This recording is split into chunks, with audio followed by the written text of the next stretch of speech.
안녕하세요. 닥터 MBC 이유진입니다. 내시경을 하다 보면 역류성 식도염을 자주 진단받게 되는데요. 진단은 많지만 그 치료가 쉽지 않고 또 장기간의 치료 시간이 필요하다고 합니다. 오늘은 최근 급증하고 있는 역류성 식도염에 대해 전주 위담한의원 권수현 원장과 함께 알아보겠습니다. 내시경 검사를 받으면 위염과 함께 종종 발견되는 역류성 식도염.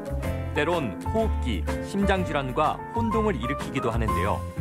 재발하기 쉬운 역류성 식도염의 한의학적 치료에 대해 한의사 권수현 원장과 함께 자세히 알아봅니다. 원장님 안녕하세요. 네, 안녕하세요. 네. 오늘 역류성 식도염에 대해서 알아볼 텐데요. 네. 어떤 질환인가요? 네, 역류성 식도염은 말 그대로 위장 내에 있는 섭취된 음식이 이게 소화가 안 되고 위장에서 식도로 역류가 돼서 네. 이로 인해서 식도에 염증이 생겼다 해서 역류성 식도염 이렇게 표현을 하는데요. 우리 식도라는 거는 굉장히 모든 것을 입에서부터 위로 보내주는 기능이 굉장히 좋은 기관이에요. 네. 심지어 우리가 물건음을 서기를 하고 음식을 먹어도 여기 위로 다 들어갈 정도로 네. 그런 기능을 하는데 이러한 식도 기능을 거슬러서 역류가 됐다. 이거는 그냥 단순히 식도의 질환으로서 이렇게 국한지을 것이 아니라 우리 몸에 있는 전반적인 그 소화의 그 진행 과정에 큰 문제가 있다 이렇게 여기셔야 될 것 같습니다. 어떤 증상이 나타나나요? 위에서 이제 식도로 이렇게 음식이 올라오기 때문에 아무래도 여기 있는 내용물들이 올라오게 되면 가슴이 답답하겠죠. 네. 위장에서 분비된 위산, 소화효소 이런 것이 다 있는데 이렇게 그림을 보시면은 네. 위장 자체는 이게 점막이라는 것이 있어서 위산과 이런 소화효소에서 방어가 되거든요. 네. 근데 식도는 그게 안 돼요.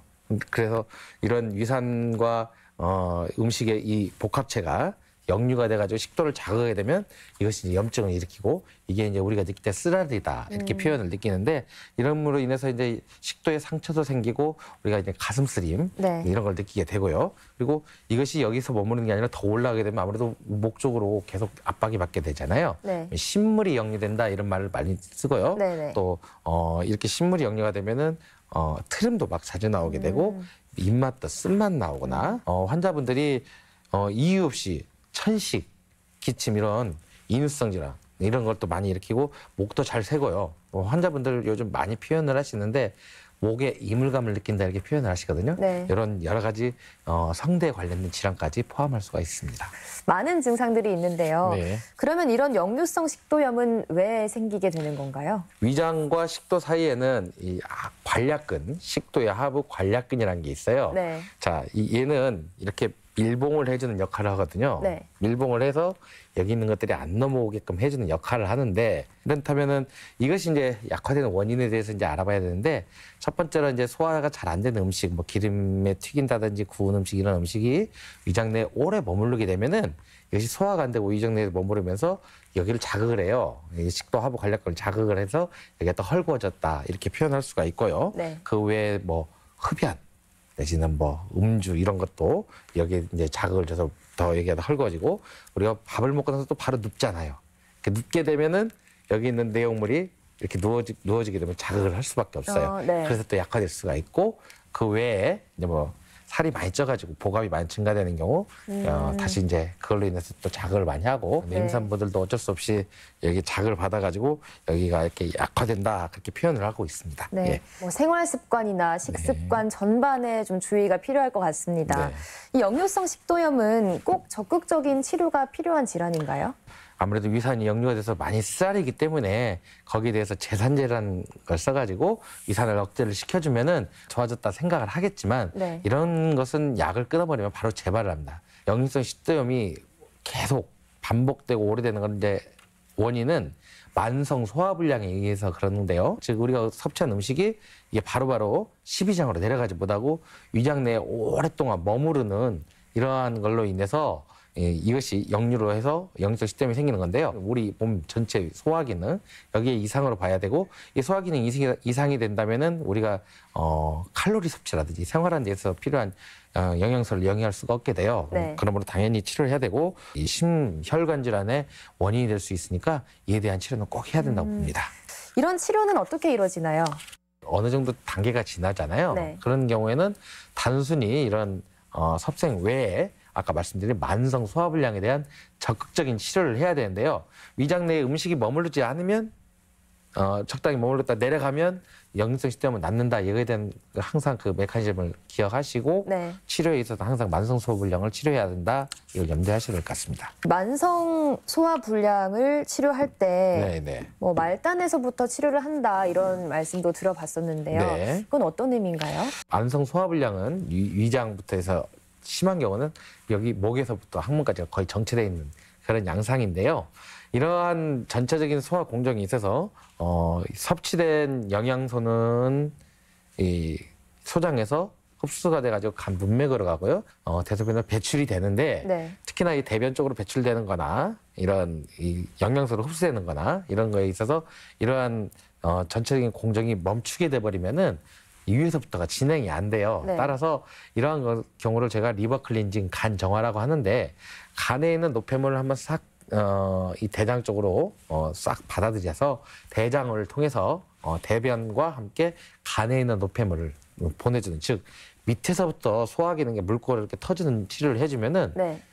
환자분들이 의외로 그 대변을 쭉 봤더니 그동안 오래됐던 체기가 사라졌어요. 이렇게 표현들을 많이 하시거든요. 네. 쉽게 말하자면 이런 아래쪽 물꼬를 이렇게 터주고 전체적인 어떤 공정이 나아갈 길을 만들어주면은 소화가 훨씬 용이하게 된다. 이걸 의미하는 거죠. 네, 예. 아래에서부터 배출을 해서 그 물꼬를 터준다라는 말이 좀 생각 밖의 예. 대답이었습니다. 네네. 그럼 위쪽 치료는 안 해도 되나요?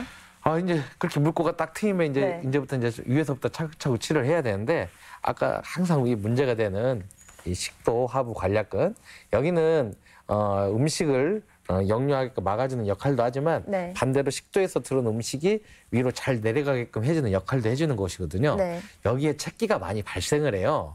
여기에 체기가 많이 발생하게 되면 음식을 받아들이는 것도 힘들고 또 섭취한 음식이 받아들이지 못하니까 역류가 더 많이 되거든요. 그래서 처음 오신 환자분들은 아까 말씀드린 물꼬를 터준 다음에 이쪽 식도, 그 명치를 풀어주는 치료를 먼저 해야 돼요.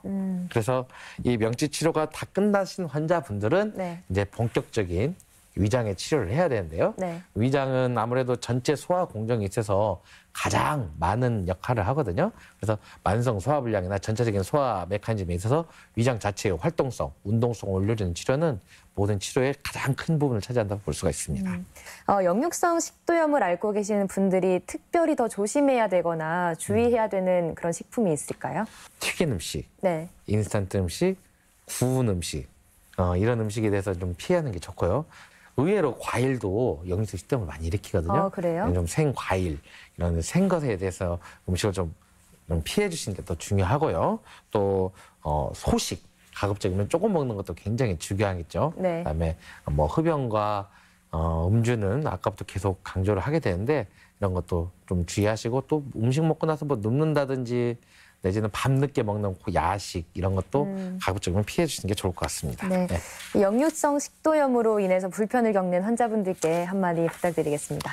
역류성 식도염이 잘 안 낫는 병이라 해서 포기하고 오시는 분들 많이 있거든요. 네. 역시 단순히 식도의 질환으로 보기 때문에 그런데, 역류성 식도염이 있다는 얘기는 이미 만성 위염부터 해서 위장의 모든 어떤 기능이나 그 소화 공정이 많이 손상이 됐다는 걸 의미를 하는 거거든요. 네. 그러니까 거기에 대해서 이제 전체적으로 치료를 해야 하기 때문에 단순히 뭐 제산제 내지는 뭐 섭생, 소식 이런 걸로만 만족하지 마시고 전체적인 위장 전반에 대한 치료를 꼭 하셔야 되고요. 네. 만성화 됐다고 안 낫는 경우가 있다고 포기하지 마시고 적극적으로 역류성 식도염의 원인을 잡아서 이렇게 치료를 하면 훨씬 더 좋은 치료를 할 수 있다고 볼 수 있습니다. 네, 그러니까 단순히 식도 자체의 문제가 아니라 네. 이 전체 소화 기능의 이상을 알리는 전조 증상이다라는 것을 알게 됐습니다. 네, 맞습니다. 네, 규칙적인 식습관 또 소식 생활이 건강을 찾는 지름길이라는 것을 명심해야겠습니다. 네, 오늘 이 시간에는 한의사 권수연 원장과 함께 역류성 식도염에 대해 알아봤습니다. 말씀 잘 들었습니다. 네, 감사합니다.